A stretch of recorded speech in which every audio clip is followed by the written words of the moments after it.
अरे क्या करूं, क्या करूं?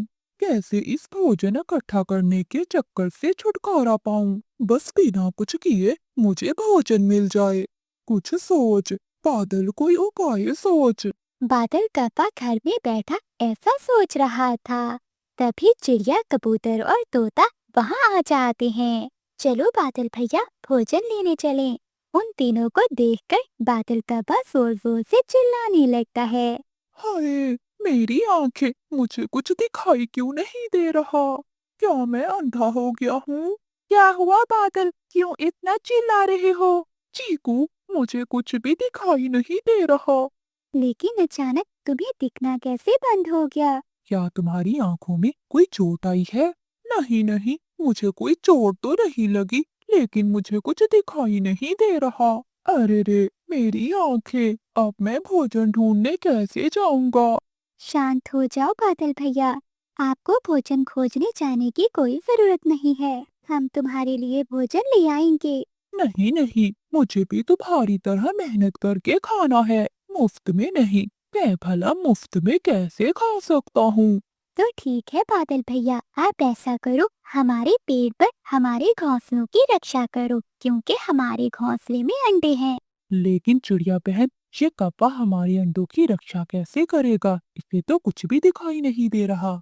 हाँ चिड़िया, भला ये हमारे घोंसलों की कैसे रक्षा करेगा और सांप से कैसे बचाएगा हमारे अंडों को?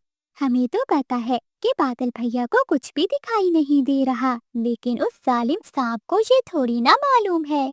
उसे बैठे हुए देखकर सांप वहाँ नहीं आएगा। ठीक है चिड़िया बहन, अगर मुझे ये काम दोगे तो मुझे बहुत अच्छा लगेगा। ऐसे लगेगा कि मैंने मेहनत करके दाना खाया है। इस तरह सभी पक्षी वहाँ से चले जाते हैं, लेकिन वो जालिम सांप बाहर बैठा सब कुछ सुन रहा था। बहुत मजा आ जाएगा। भला ये अंधा कप्पा क्या अंडों की रक्षा कर पाएगा? मैं धीरे धीरे सरकते हुए सारे अंडों को खा जाऊंगा और उस अंधे कप्पे को पता भी नहीं चलेगा। जब बादल कौवा पक्षियों के घोंसलों के पास बैठा हुआ था, तो सांप चुपके से वहाँ आ जाता है। खबरदार सांप, अगर आगे बढ़ा तो अपनी चोंच से तुझे मार मार कर मार ही दूंगा। तभी बादल कौवा अपनी चोंच से सांप पर कई हमले करता है। अरे, इस कप्पे को तो सब दिखाई दे रहा है। नाटकबाज कप्पे, अंधा होने का नाटक कर रहा है। बादल कौवा अपनी चोंच से हमले करके सांप को नीचे गिरा देता है। शाम को जब सभी पक्षी भोजन लेकर लौटते हैं, तो बादल कौवा भोजन खाता है। चलो बादल, तुम्हें बरगद के पेड़ पर रहने वाले उल्लू वैद जी के पास लेकर चलते हैं। नहीं नहीं, इसकी कोई जरूरत नहीं है। जैसे ऊपर वाले की मर्जी, मुझे वैद जी के पास नहीं जाना। नहीं बादल भैया, शायद वैद्य जी की दवा से आपकी आंखें ठीक हो जाएं। हाँ बादल, चलो चलें।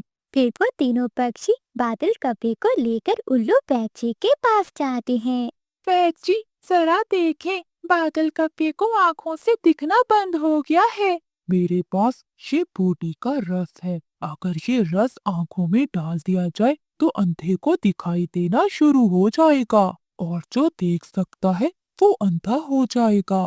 अरे, ये दवा मेरी आँखों में डाल दी तो क्या मैं सच में अंधा हो जाऊंगा? नहीं नहीं, ऐसे भला कैसे हो सकता है? फिर उल्लू वैद्य चंद कतरे दबा के कौवे की आंखों में डाल देता है। अरे, मेरी आंखों में तो बहुत जलन हो रही है, मुझे कुछ भी दिखाई नहीं दे रहा। अरे, हो ही नहीं सकता, इससे तो अंधे को भी दिखाई देने लगता है। देखो, तुम इसे घर ले जाओ और एक दिन आराम करने दो, फिर ये ठीक हो जाएगा। अगली सुबह वो सब बादल कौवे को अपने घोंसले के पास बिठा देते हैं। ठीक है कौवे भैया, हम भोजन लेने जा रहे हैं, आप हमारे घोंसलों का ध्यान रखना। फिर वो सभी पक्षी वहाँ से चले जाते हैं। अरे, मेरा नाटक मुझ पर ही भारी पड़ गया, मैं सच में अंधा हो गया। सांप भी ये सारी बातें सुन लेता है और वो धीरे से घोंसलों के पास पहुँच जाता है। अरे, नाटकबाज कौवे, अब तो सच में अंधा हो गया। आ, अब बचाकर दिखा दो अंडों को। ऐसा कहते हुए वो सांप सभी पक्षियों के अंडे खा जाता है और फिर वहां से चला जाता है। शाम को जब सभी पक्षी वापिस आते हैं तो अपने खाली घोंसलों को देखकर हैरान होते हैं। अरे हमारे अंडे कहाँ है? मेरे घोंसले में भी अंडे नहीं है। कहाँ गए हमारे अंडे? बोल क्यों नहीं रहे तुमको? मुझे माफ कर दो पक्षियों, मेहनत ना करनी पड़े इसलिए मैंने अंधे होने का नाटक किया। और देखो अब मैं सच में अंधा हो गया। वो जालिम सांप सभी के अंडों को खा गया।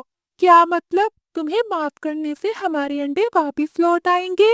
तुम्हारा नाटक हमें कितना महंगा पड़ा है, क्या तुम्हें इस बात का अंदाजा है? नहीं कपे, तुम्हें इसकी माफी नहीं मिलेगी बल्कि तुम्हें इसकी सजा मिलेगी, सजा।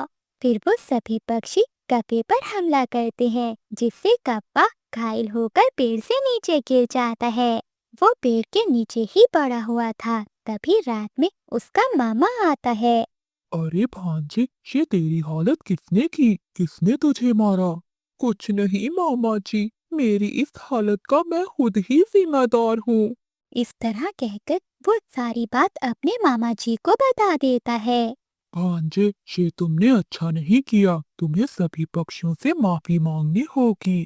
चलो पहले मैं तुम्हें वैद्य जी के पास लेकर चलूं। फिर बादल कपे का मामा उसे वैद्य जी के पास ले जाता है। वैद्य जी कपे की आंखों में फिर से दवा डालते हैं। इस बार कपा देखने लगता है। मामा जी, मुझे सब दिखाई देने लग गया है। वैद्य जी, आपका बहुत बहुत धन्यवाद। फिर बादल कपा और उसका मामा अगले दिन सभी पक्षियों के पास जाते हैं। पक्षियों, बादल को माफ कर दो, उसको किए की सजा मिल गई है। अब वो कभी ऐसी गलती नहीं करेगा। फिर सभी पक्षी कपे पर दया दिखाते हुए उसे माफ कर देते हैं। फिर वो सभी पक्षी मिलकर रहने लगते हैं और उसके बाद बादल कपे ने कभी आलस नहीं। बादल जी, बाहर तो जोरों की बारिश हो रही है, अब क्या करेंगे? मेरा तो भूख से बुरा हाल है। बिजली, तुम जाओ और बबली कबूतरी से 2 दाने ही ले आओ। बादल जी, मैंने कल ही उस गंदी आंखों वाले से लड़ाई की थी। मुझे नहीं विश्वास कि वो मुझे आज दाना देंगे। बिजली, अगर वो दाना नहीं देंगे तो मैं चिड़िया से मांग लाऊंगा। एक बार तुम जाकर तो देखो। फिर बिजली कभी अपना छाता उठाती है और बबली कबूतरी के घर जाती है। बिजली कभी दरवाजे पर दस्तक देती है। कौन कौन है बाहर? बबली बहन, मैं हूँ तुम्हारी बहन बिजली। रुको बबली, मैं चाहता हूँ, कल तो इसने मुझसे लड़ाई की थी, तो आज ये यहाँ क्या करने आई है? फिर कबूतर दरवाजा खोलता है। बताओ कभी, क्या काम है? कबूतर भैया, मेरे पेट में दर्द हो रहा है भूख से। और बस बस, चलो भागो यहाँ से। मेरे पास दाना नहीं है जो ऐसे मौसम में मैं तुम्हें दाना दूं। कल तो मुझसे लड़ाई की थी, तो आज यहाँ क्या करने आ गई? चल भाग यहाँ से। ऐसा कहते हुए कबूतर दरवाजा बंद कर लेता है। गंदी आंखों वाला मोटा कबूतर, अगर दाना नहीं देना तो पूरी बात तो सुन लो। जाओ जाओ, सुन ली तेरी बात, बेकारी कभी कहीं की। गुस्से में बिजली कभी वापिस चली जाती है। क्या बना बिजली? क्या दाना दे दिया कबूतर ने? अंधे हो क्या? अगर दाना होता तो मेरे पास होता, मैंने कौन सा खा लिया है। उस गंदी आंखों वाले ने बहुत बेइज्जती की है मेरी। तो ठीक है बिजली, मैं चिड़िया के पास जाता हूँ। फिर बादल कपा अपने घर से निकलता है और वो चिड़िया के घर जाता है। वो घर के दरवाजे पर दस्तक देता है। एक तो मेरा घर टपक रहा है और ये कौन आ गया ऊपर से? तभी चिड़िया दरवाजा खोलती है। हाँ कभी बताओ क्या हुआ? मैं पहले ही बहुत परेशान हूँ। चिड़िया बहन, मेरी बात प्यार से सुन लो। कपे, मेरा घर पहले ही टपक रहा है, मुझे अपने घर की मुरम्मत भी करनी है, बताओ क्या काम है? चिड़िया बहन, मैं पीपल का पत्ता लाता हूँ और तुम्हारे घर की छत की मुरम्मत कर देता हूँ, लेकिन बदले में तुम्हें मेरा एक काम करना होगा। बताओ बताओ क्या काम है? मुझे खाने के लिए दाना दे देना। ठीक है, दाना तो मैं तुम्हें दे दूंगी, लेकिन बाद में, पहले मेरे घर को ठीक करके दो। ठीक है चिड़िया, मैं अभी जाता हूँ और पेड़ के बड़े बड़े पत्ते लाता हूँ। फिर बादल कपा जल्दी से उड़ता है और वो घने जंगल की ओर जाता है। कौवा पीपल के पेड़ पर जाता है और कुछ पत्ते तोड़ लेता है। इस पापी पेट की खातिर मुझे क्या क्या करना पड़ता है। ऐसे काम करने से तो मेरी भूख और भी बढ़ गई है। फिर बादल कौवा पीपल के पत्ते लेकर चिड़िया के घर की ओर जाता है और चिड़िया के घर की छत पर बैठकर पीपल के पत्ते अच्छे से लगा देता है।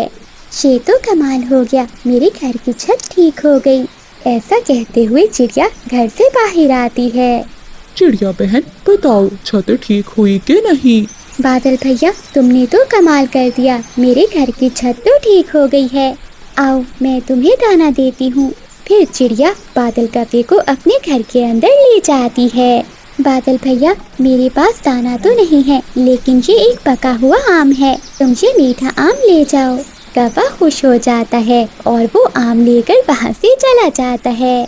आधे रास्ते में जाकर बादल कौवा एक पेड़ पर बैठ जाता है। अगर मैं ये आम घर ले गया तो बिजली खा जाएगी और मैं भूखे का भूखा ही रह जाऊंगा। मैं ऐसा करता हूँ कि ये आम खा लेता हूँ। फिर कौवा वहीं बैठकर आम खाने लगता है। ये बादल न जाने कहाँ चला गया है, अभी तक लौट कर नहीं आया। मैं चिड़िया से पूछ कर आती हूँ।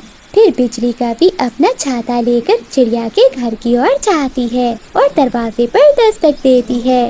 अब ये फिर से कौन आ गया है, इस समय सोने भी नहीं देते। चिड़िया दरवाजा खोलती है। बताओ बिजली, अब तुम्हें क्या हुआ? चिड़िया बहन, मेरा पति बादल क्या यहाँ पर आया था? हाँ बिजली, आया था और मुझसे पका हुआ मीठा आम लेकर चला गया। चला गया है, मगर वो घर तो नहीं आया। वो कहाँ जा सकता है? बिजली उस दिशा में गया था बादल। फिर बिजली कौवी बादल कौवे के पीछे पीछे जाती है। वो दूर से ही कौवे को आम खाता हुआ देखकर छुप जाती है।